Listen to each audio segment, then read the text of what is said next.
Breaking news from around your world on this Thursday, July 11th, 2019. I'm Larry Rice.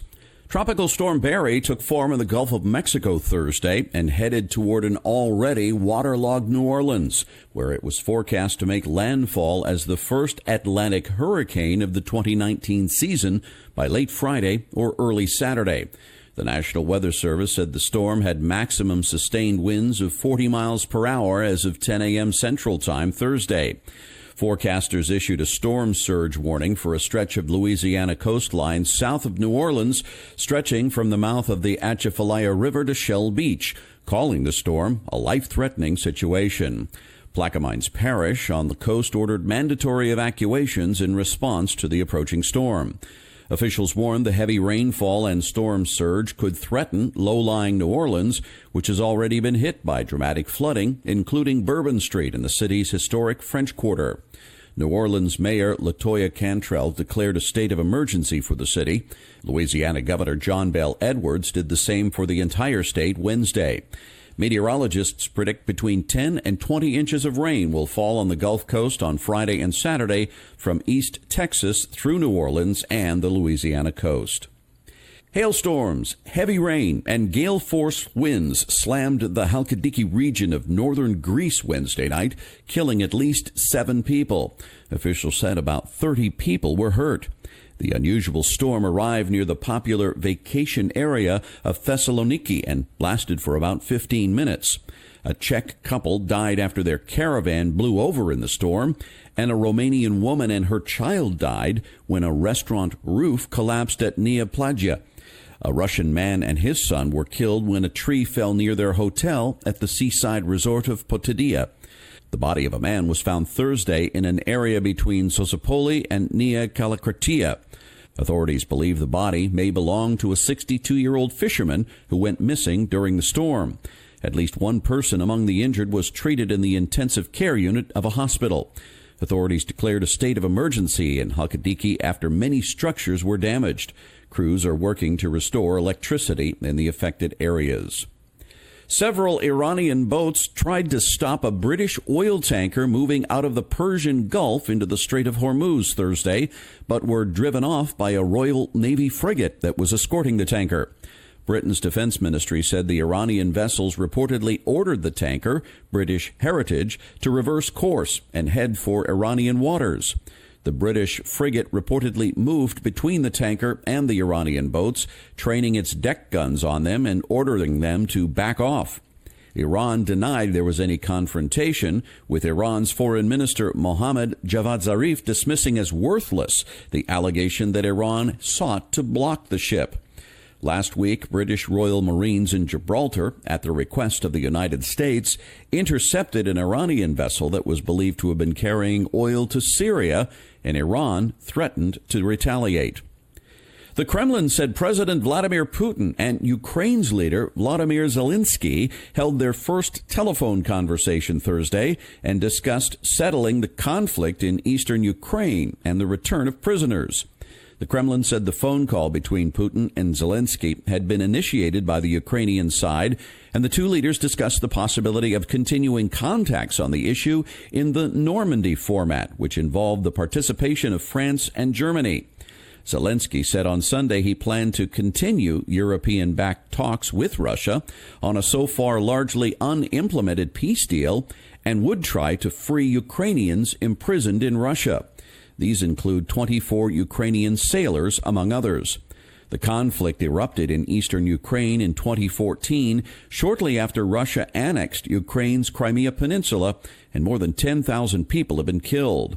Zelensky, a former comic actor with no previous political experience, won Ukraine's presidential election in April, and he declared the settlement of the conflict between pro-Russian separatists and Kiev's forces one of his priorities. France approved a digital services tax despite threats of retaliation by the United States, which argues that it unfairly targets American tech giants. The 3% tax will be levied on sales generated in France by multinational firms like Google and Facebook. The French government argued that such firms headquartered outside the country pay little or no tax. The new tax was approved by the French Senate on Thursday, a week after it was passed by the lower house, the National Assembly. Any digital company with revenue of more than 750 million euros, of which at least 25 million euros is generated in France, would be subject to the levy. It will be retroactively applied from early 2019 and is expected to raise about 400 million euros this year.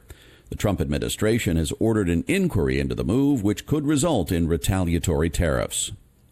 The Trump administration on Thursday scrapped a proposal for lowering prescription medicine prices, backing down from a policy that would have required health insurers to pass on billions of dollars in rebates they receive from drug makers to Medicare patients.